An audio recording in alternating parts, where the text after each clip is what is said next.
Hi students, welcome to our new class. ഇന്നത്തെ ക്ലാസ്സിൽ നമ്മൾ ഡിസ്കസ് ചെയ്യാൻ പോകുന്ന അടുത്ത ഇമ്പോർട്ടൻറ്റ് ടോപ്പിക്കാണ് പെർക്യൂസിറ്റ്സ് എന്ന് പറയുന്നത്.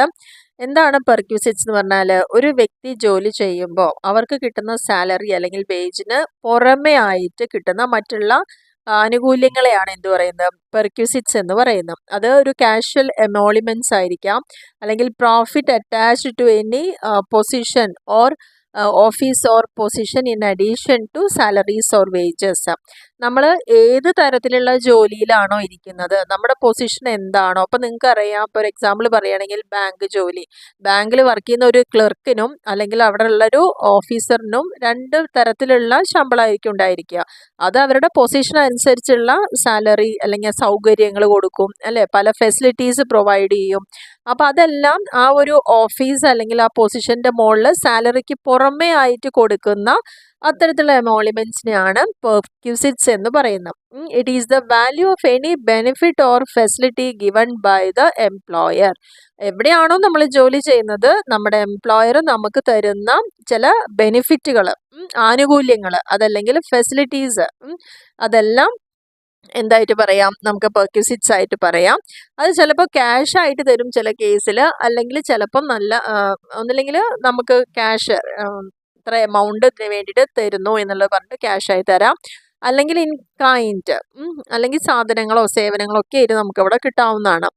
Perquisites are of 3 types. ഇവിടെ പ്രധാനമായിട്ടും പെർക്യൂസിറ്റ്സ് 3 തരത്തിലാണുള്ളത്. ഒന്നാമത്തത് perquisites taxable in all cases. ഏത് കേസിലാണെങ്കിലും ടാക്സബിൾ ആയിട്ടുള്ള പെർക്യൂസിറ്റ്സ് ഏതൊക്കെയാണ്? രണ്ടാമത്തത് perquisites taxable in the case of specified employees only. ഇനി ചില സ്പെസിഫൈഡ് എംപ്ലോയീസിൻ്റെ കേസിൽ മാത്രം ടാക്സബിൾ ആയിട്ടുള്ള പെർക്യൂസിറ്റ്സ് എന്തൊക്കെയാണ്? And tax free perquisites. ഇനി ചില പെർക്യൂസിറ്റ്സ് നമുക്ക് അവൈൽ ചെയ്യുകയാണെങ്കിലും അതിന് നമുക്ക് ടാക്സ് കൊടുക്കേണ്ട ആവശ്യമില്ല. അങ്ങനെ 3 ആയിട്ടാണ് ഇതിനെ തരംതിരിച്ചിരിക്കുന്നത്. അപ്പോൾ അതിൽ ഫസ്റ്റ് പോയിന്റ് ഒന്ന് നോക്കാം. First one, perquisites taxable in all cases. ഏത് കേസ് ആണെങ്കിലും അത് പെർക്യൂസിറ്റ് ടാക്സബിൾ ആവുന്നത് ഏതൊക്കെയാണെന്നുള്ളത്. അതിൽ ഫസ്റ്റ് പോയിന്റ് എന്ന് പറയുന്നത് value of rent free accommodation or accommodation at concessional rent.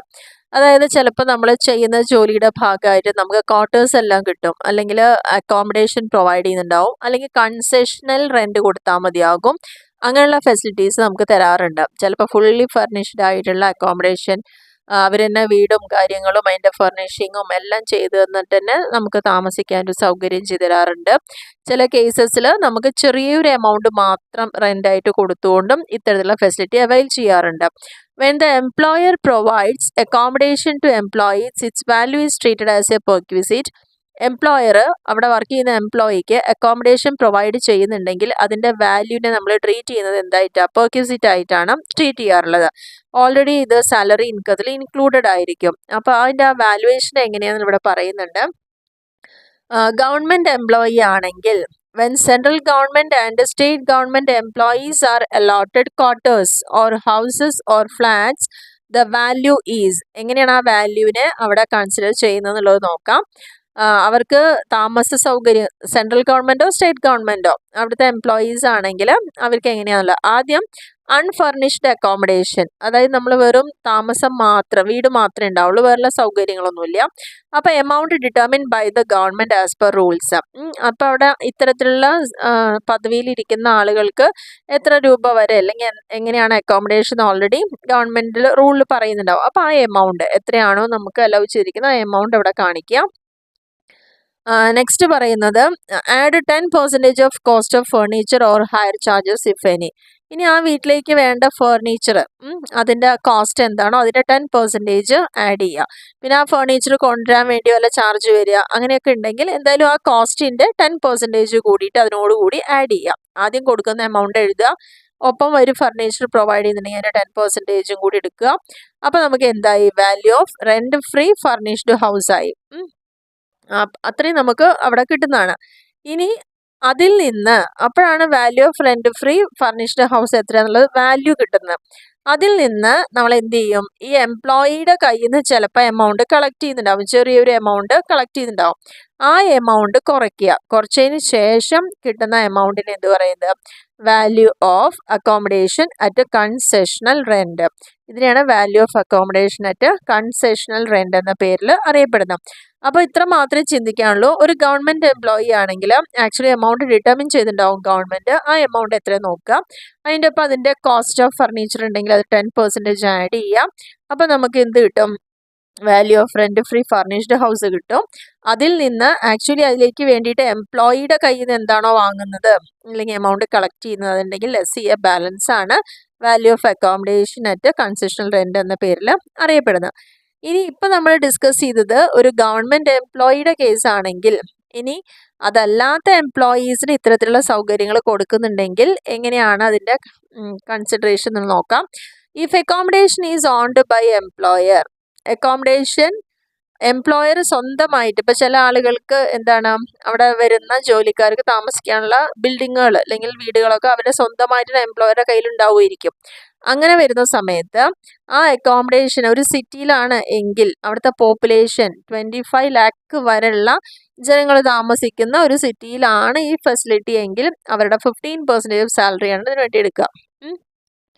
ഇനി നമ്മൾ താമസിക്കുന്നത് 25 ലക്ഷം വരെ ആൾപ്പാർപ്പുള്ളത് അല്ലെങ്കിൽ ജനങ്ങളുള്ള സ്ഥലത്തെ കേസാണ് 15% എന്ന് പറയുന്നത്.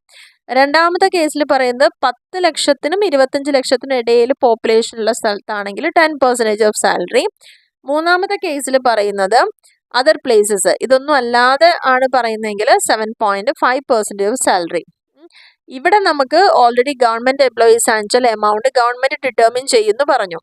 അപ്പോൾ ഇവിടെ ഡിറ്റർമിനേഷൻ ചെയ്യുന്നത് ഏതിൻ്റെ ബേസിസിലാണ്? നമ്മൾ എവിടെ താമസിക്കുന്നു, അവിടുത്തെ പോപ്പുലേഷൻ എത്രയാണ്, അതിൻ്റെ ബേസിലാണ്. അപ്പോൾ up to 25 lakhs population exceeding 25 lakhs മുകളിലുള്ളവിടെ ആകുമ്പോൾ 15%, 10 to 25 വരെ വരുന്നവിടെ നമുക്ക് 10%, അല്ലാത്ത പ്ലേസസ് ആണെങ്കിൽ 7.5%. അങ്ങനെയാണ് നമുക്ക് ആദ്യത്തെ ഈ ഗവൺമെൻറ് എംപ്ലോയീസിലെ എമൗണ്ട് പറയുന്ന അതേ സ്ഥലത്ത് എഴുതാനുള്ളത് ഈ ഒരു ഓപ്ഷനാണ്.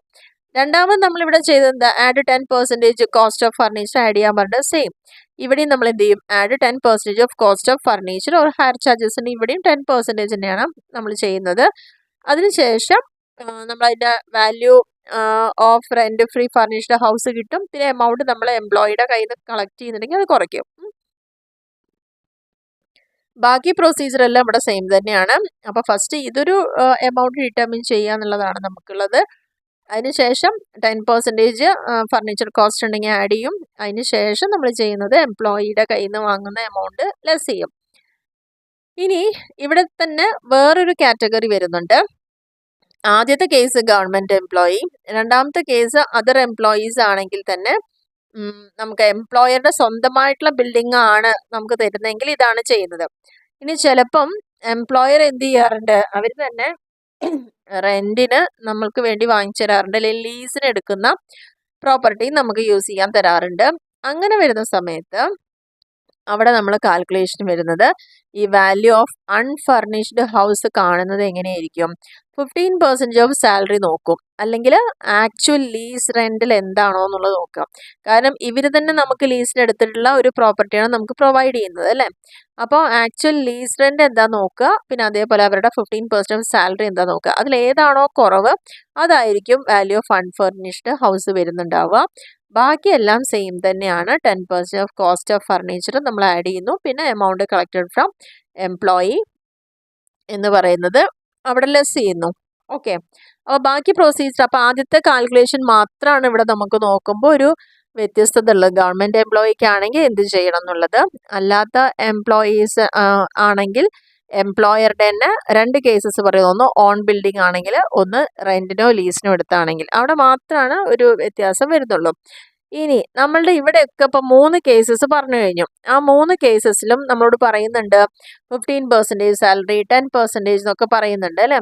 അപ്പോൾ ഈ ഒരു പർപ്പസിന്, പെർക്യൂസിറ്റിൻ്റെ പർപ്പസിന് വേണ്ടിയിട്ട് നമ്മൾ സാലറി എന്ന് പറയുമ്പോൾ അവിടെ എന്തൊക്കെ കാര്യങ്ങൾ വരണം എന്നുള്ളത് വ്യക്തമായിട്ട് മനസ്സിലാക്കുക. അപ്പോൾ HRAയുടെ കാൽക്കുലേഷൻ വന്നപ്പം സാലറി എന്ന് പറയുന്നത് എന്തൊക്കെയാണെന്നുള്ള അവിടെ കൃത്യമായി പറഞ്ഞിട്ടുണ്ടായിരുന്നു.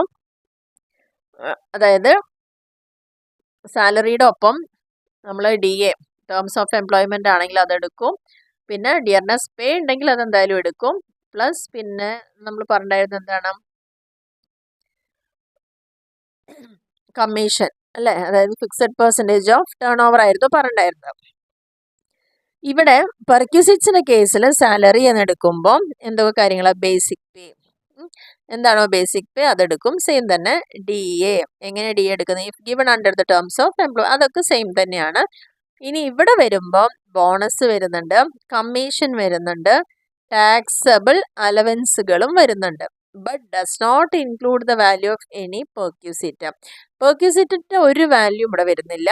അപ്പോൾ ഇതിന് വേണ്ടിയിട്ട് നമ്മൾ കമ്പ്യൂട്ട് ചെയ്യുന്ന സമയത്ത് ശ്രദ്ധിക്കേണ്ട കാര്യം, സാലറി എന്ന് പറയുന്നത് basic pay plus dearness allowance terms of employment ആണെങ്കിൽ അത്, bonus, commission and all taxable allowances, ഇത്രയും കാര്യം എടുത്ത് കിട്ടുന്ന ആ സാലറിയുടെ ആണ് നമ്മൾ ഇവിടെ പറഞ്ഞ ആ 15%, 10%, 7.5 ഒക്കെ ഇവിടെ കാണുന്നത്. ഓക്കെ, ഇനി നെക്സ്റ്റ് അതിൽ പറയുന്നത് മൂന്നാമത്തേൽ, the accommodation is provided by the employer in a hotel. ഇനി ചില കേസസിൽ ചിലപ്പോൾ പെട്ടെന്നൊന്നും ശരിയാവാത്തതുകൊണ്ട് ഒരു ഹോട്ടൽ അറേഞ്ച് ചെയ്ത് കൊടുക്കുക, അത് ആ ഒരു ഫെസിലിറ്റി എംപ്ലോയർ പ്രൊവൈഡ് ചെയ്യുന്നുണ്ടെങ്കിൽ അതിൻ്റെ വാല്യൂ എന്ന് പറയുന്നത്, വാല്യൂ ഓഫ് അക്കോമഡേഷൻ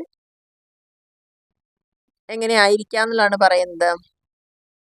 ഇതെല്ലാം ഓരോ സാധ്യതകളാണ്, ഇതെല്ലാം സംഭവിക്കാവുന്ന കാര്യങ്ങളുമാണ്. അപ്പോൾ കാൽക്കുലേഷൻ കൃത്യമായിട്ട് മനസ്സിലാക്കുക. ഒരു ഹോട്ടലാണ് ഇവർക്ക് വേണ്ടിയിട്ട് അക്കോമഡേഷൻ റെഡിയാക്കി കൊടുക്കുക, ഹോട്ടലിലാണ് കൊടുക്കുന്നതെങ്കിൽ അതിൽ പറയുന്ന ഫസ്റ്റ് കേസ് എന്ന് പറയുന്നത് 24% of salary paid or payable for the previous year. Previous ഇയറിൽ സാലറിയുടെ 24% പേ ചെയ്തിട്ടുണ്ടായിരിക്കും എന്നുള്ളതാണ് പറയുന്നത്. നെക്സ്റ്റ് രണ്ടാമത്തിൽ പറഞ്ഞ actual charges paid or payable to such hotel whichever is lower for the period during such accommodation is provided. ഏത് previous ഇയറിലാണോ ഇങ്ങനത്തെ ഒരു accommodation provide ചെയ്തിരിക്കുന്നത് അതിൻ്റെ actual charge paid, actual charge എന്താണോ അവർ പേ ചെയ്തിരിക്കുന്നത് അതിലേതാണോ കുറവ് വരുന്നത്, അതായത് 24% ഓഫ് സാലറി ആണോ അല്ലെങ്കിൽ ആക്ച്വൽ ചാർജ് ആണോ പേ ചെയ്തിരിക്കുന്നത്, അതിൻ്റെ ആ ഏതാണോ കുറവ് വരുന്നത് അതായിരിക്കും കൺസിഡർ ചെയ്യാം. അതായത് if the employee pays rent, ചിലപ്പോൾ എംപ്ലോയി തന്നെ ആയിരിക്കും റെൻറ്റ് അവിടെ കൊടുക്കുന്നുണ്ടാവുക. So the value determine shall be reduced by the rent actually paid or payable by the employee. അപ്പോൾ എംപ്ലോയി കൊടുക്കുന്ന ആ ഒരു റെൻറ്റ് അല്ലെങ്കിൽ ആ എമൗണ്ട് അവർക്ക് എന്ത് ചെയ്യാം, റെഡ്യൂസ് ചെയ്ത് കിട്ടാം.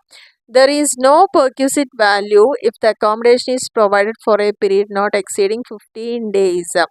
15 ദിവസത്തിൽ അങ്ങോട്ട് പോവാതെ, അതായത് മാക്സിമം 15 ദിവസം വരെയുള്ളതിൽ എന്ത് വരുന്നില്ല, അവിടെ ഒരു തരത്തിലുള്ള പെർക്യൂസിറ്റ് വാല്യൂ വരുന്നില്ല എന്നുള്ളതാണ് പറയുന്നത്. 15 ദിവസം വരെയാണ് ഇങ്ങനെ സ്റ്റേ ചെയ്യുന്നതെങ്കിൽ അതിലൊരു പെർക്യൂസിറ്റ്സിൻ്റെ വാല്യൂ അവിടെ ഉൾപ്പെടുത്തില്ല. Or it has been provided on the transfer of the employee from one place to another. ഇനി ഇവിടെ പറയുന്ന ഒരു കാര്യം എന്ന് പറഞ്ഞാൽ ഫിനാൻസ് ആക്ട് 2023 പറഞ്ഞ പ്രകാരം CBDT നോട്ടിഫിക്കേഷൻ, അതായത് 1 സെപ്റ്റംബർ 2023 ഈ ഒരു നിയമം നിലയിൽ വന്നിരിക്കുന്നത്. അതായത് റെൻറ്റ് ഫ്രീ അല്ലെങ്കിൽ concessional accommodation provided to an employee by his employer is to be valued as follows. തൻ്റെ സ്ഥാപനത്തിൽ വർക്ക് ചെയ്യുന്ന ഒരു എംപ്ലോയിക്ക് എംപ്ലോയർ കൺസെഷണൽ റേറ്റിലോ അല്ലെങ്കിൽ റെൻറ്റ് ഫ്രീ അക്കോമഡേഷനോ കൊടുക്കുന്നുണ്ടെങ്കിൽ അത് വാല്യൂ ചെയ്യുന്നത് ഇത്തരത്തിലാണ്. അത് എങ്ങനെയാണെന്നുള്ള പറയുന്നത്, accommodation to employees other than government employee, government employees അല്ലാത്ത മറ്റുള്ള എംപ്ലോയീസിൻ്റെ അക്കോമഡേഷൻ്റെ വാല്യൂഷനാണ് പറയുന്നത്. അതിൽ ഫസ്റ്റ് പറയുന്നത് if accommodation is owned by employer, അത് നമ്മൾ നേരത്തെ പറഞ്ഞല്ലോ, എംപ്ലോയറുടെ സ്വന്തം പ്രോപ്പർട്ടി തന്നെ നമുക്ക് യൂസ് ചെയ്യാൻ തരുന്നുണ്ടെങ്കിൽ അല്ലെങ്കിൽ അവരുടെ ഓണർഷിപ്പിലുള്ള പ്രോപ്പർട്ടിയാണ് തരുന്നതെങ്കിൽ population above 40 lakh 10% of salary, 40 ലക്ഷത്തിന് മുകളിൽ പോപ്പുലേഷൻ ഉള്ള സ്ഥലമാണെങ്കിൽ അവിടെ 10% ഓഫ് സാലറി ആയിരിക്കും. ഇനി 40 to 15 lakh ആണെങ്കിൽ 7.5% സാലറിയാണ്.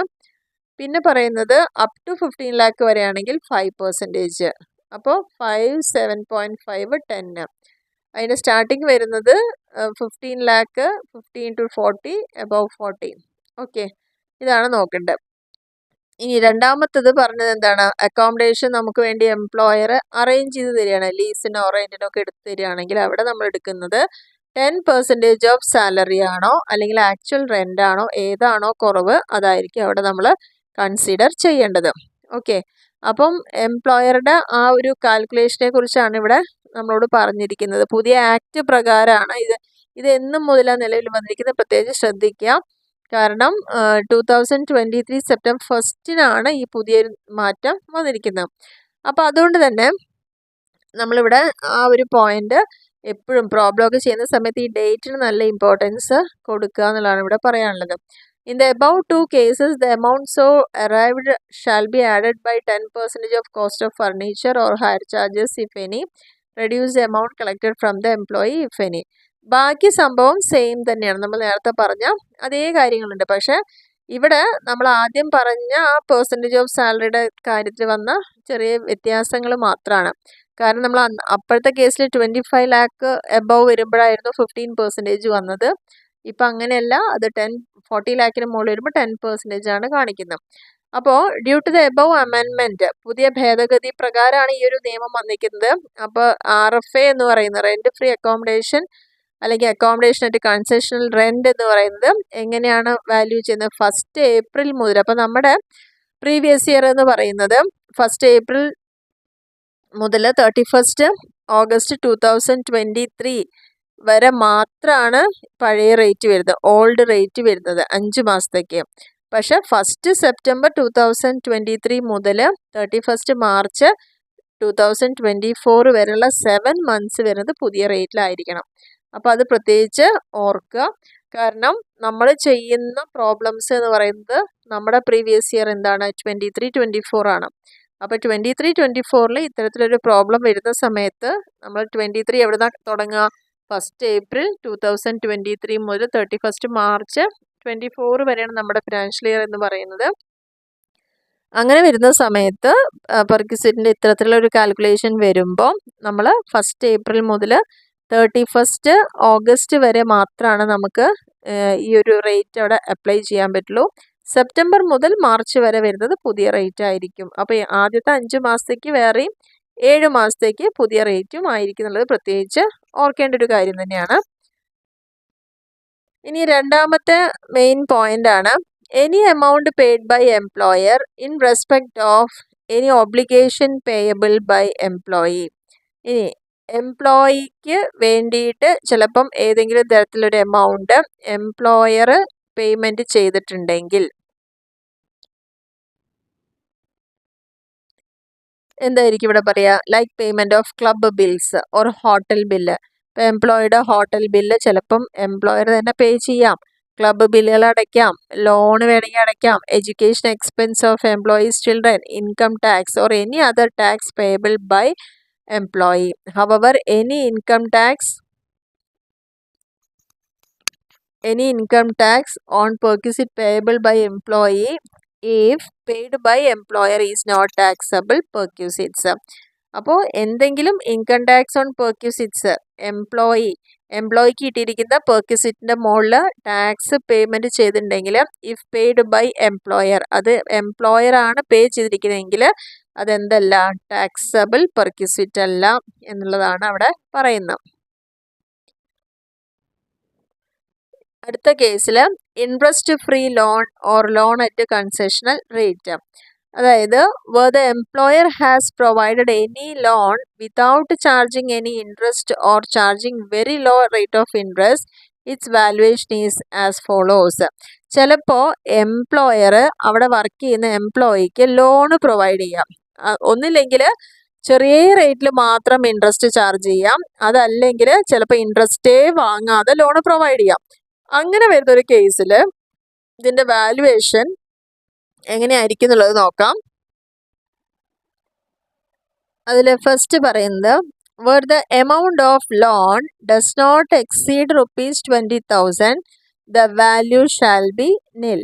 നമ്മൾ കൊടുത്തിരിക്കുന്ന ആ ലോണ് മാക്സിമം 20,000 വരെ നമ്മൾ ലോണ് കൊടുത്തിട്ടുള്ളൂ, ഇൻട്രസ്റ്റ് ഒന്നും ചാർജ് ചെയ്യുന്നില്ല, അല്ലെങ്കിൽ ചെറിയ റേറ്റ് മാത്രമേ ചാർജ് ചെയ്യുന്നുവെങ്കിൽ അതിൻ്റെ വാല്യൂ ഇവിടെ നില്ലായിട്ടായിരിക്കും കാണിക്കുക. ഇനി മെഡിക്കൽ ട്രീറ്റ്മെൻറ്റിന് വേണ്ടിയിട്ട് ചില പ്രത്യേക ഡിസീസസിന് വേണ്ടിയിട്ട് ചിലപ്പം നമ്മൾ ലോൺ പ്രൊവൈഡ് ചെയ്യാം, അങ്ങനെ വരുമ്പോഴും അതിൻ്റെ വാല്യൂ അവിടെ നില്ലാണ്. ഇനി മൂന്നാമത്തേൽ പറയുന്നത് വെർ ദ എമൗണ്ട് എക്സീഡ്സ് 20,000. ഇവിടെ ഫസ്റ്റ് കേസിൽ 20,000 വരെ ആണെങ്കിൽ എന്താണ്, പ്രത്യേകിച്ചൊരു വാല്യൂം കാണിക്കില്ല എന്ന് പറഞ്ഞു. പിന്നെ സ്പെസിഫൈഡ് ഡിസീസിന് കൊടുക്കുന്ന മെഡിക്കൽ ട്രീറ്റ്മെൻറ്റിനും കാണിക്കില്ല, അതിന് വേണ്ടി ലോണും കാണിക്കുന്നില്ല. പക്ഷേ ഈ 20,000 മുകളിലാണ് ലോണ് കൊടുക്കുന്നതെങ്കിൽ value is equal to the interest charged on the amount for the period by the State Bank of India or difference between the rate charged by SBI and the actual rate charged. അങ്ങനെ വരുന്ന സമയത്ത് അവിടെ നമ്മൾ എങ്ങനെയാണ് അതിൻ്റെ value കണക്കാക്കുന്നത്? നമ്മൾ കൊടുത്ത ലോൺ എത്ര രൂപയ്ക്കാണോ നമ്മൾ കൊടുത്തിരിക്കുന്നതെങ്കിൽ അത് നമ്മളൊരു SBIയിലാണ് ഇങ്ങനെ ഒരു ലോൺ കിട്ടുന്നതെങ്കിൽ അവിടെ എത്രയാണോ ഇൻട്രസ്റ്റ് ചാർജ് ചെയ്യുന്നത്, ആ ഒരു ഇൻട്രസ്റ്റ് ചാർജ് ചെയ്യുന്നത് തമ്മിലുള്ള ആ ഒരു ഡിഫറൻസ് ആണ് നമ്മളിവിടെ എടുക്കുന്നത് എന്നുള്ളതാണ് പറയുന്നത്. Okay, value is equal to the interest charged on the amount for the period by SBI or the difference between the rate charged by SBI and the actual rate charged. നമ്മൾ എത്ര rate ആണോ charge ചെയ്തിരിക്കുന്നത് അതും SBIയിലാണെങ്കിൽ അവരെത്രയാണ് ആ rate charge ചെയ്യുന്നത് അവ തമ്മിലുള്ള ആ ഒരു ഡിഫറൻസ് അവിടെ എടുക്കുന്നുണ്ട്. എക്സാമ്പിൾ ഇവിടെ പറയുന്നുണ്ട്. If a loan of rupees 2 lakh is provided by employer on 1st July 2023 without any interest, the value of perquisite shall be. അതായത് ഇവിടെ നമ്മൾ 2 ലക്ഷം രൂപയ്ക്ക് എംപ്ലോയിക്ക് ഒരു ലോൺ കൊടുത്തു, ഒരു ഇൻട്രസ്റ്റ് അവിടെ ചാർജ് ചെയ്യുന്നില്ല എന്ന് പറയുന്നുണ്ട്. അങ്ങനെയാണെങ്കിൽ പെർക്വിസിറ്റിൻ്റെ ഈ വാല്യൂ എങ്ങനെ കാണും? 2 ലക്ഷം ഇൻറ്റു 9 മന്ത്സ്, കാരണം ജൂലൈ മുതൽ നമ്മൾ ഏത് മാർച്ച് വരെയാണ് ഉപയോഗിക്കുക. അപ്പോൾ വരുമ്പോൾ 9/12 ഇൻറ്റു 10/100. അപ്പോൾ ഈ 10/100 എവിടുന്ന് കിട്ടിയ റേറ്റ് ആണ്? Assuming that the rate of interest charged by SBI is 10%. അപ്പോൾ അവിടെ നമ്മൾ ഇതിന് വാല്യൂ പെർക്വിസിറ്റ്സിന് കാണുമ്പോൾ ഒരു ഇൻട്രസ്റ്റും ചാർജ് ചെയ്യുന്നില്ലെങ്കിൽ പോലും നമ്മൾ കാണിക്കേണ്ടത് എന്താണ്? നിലവിൽ SBI റേറ്റ് എന്താണോ ആ റേറ്റിനായിരിക്കും നമ്മളവിടെ കാണിക്കുന്നത്. ഇനി if the interest rate is charged is 2% on the above loan, ഇതാണ് ഒരു കേസ്. ഇനി രണ്ടാമത്തെ കേസ് എന്താ പറഞ്ഞത്? ഒന്നില്ലെങ്കിൽ ഇതിന് വാല്യൂ നമ്മൾ ഇൻട്രസ്റ്റ് എടുക്കാതിരിക്കാം. രണ്ടാമത്തെ കേസിൽ നമുക്ക് ചെറിയ ഒരു ശതമാനം മാത്രം ഇൻട്രസ്റ്റ് ചാർജ് ചെയ്തുകൊണ്ടും നമുക്ക് ലോൺ കൊടുക്കാമെന്ന് പറയുന്നുണ്ട്. അപ്പം മുകളിൽ ആദ്യത്തെ കേസിൽ ഇൻട്രസ്റ്റ് എടുക്കുന്നില്ലെങ്കിൽ SBI ചാർജ് ചെയ്യുന്ന റേറ്റ് എടുക്കുന്നു.